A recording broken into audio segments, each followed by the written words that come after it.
मधुर बोलिया ननदी जी के भैया, मधुर बोलिया ननदी जी के भैया। सासू जी की बोली कैसी लगी, सासू जी की बोली कैसी लगी।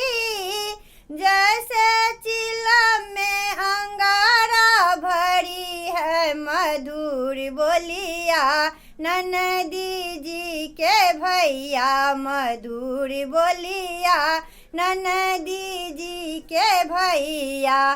गोतनी जी की बोली कैसी लगी, गोतनी जी की बोली कैसी लगी। जैसे दरभंगा में गोली चली है, मधुर बोलिया ननदी जी के भैया, मधुर बोलिया ननदी जी के भैया। नंदी जी की बोली कैसी लगी, नंदी जी की बोली कैसी लगी।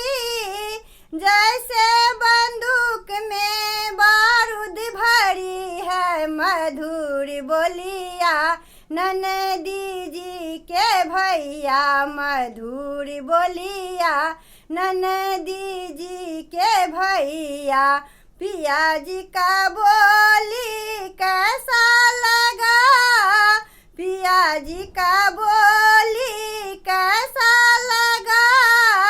जैसे रसगुल्ला रस से भरा है, मधुर बोलिया ननदी जी के भैया, मधुर बोलिया ननदी जी के भैया, मधुर बोलिया ननदी जी के भैया।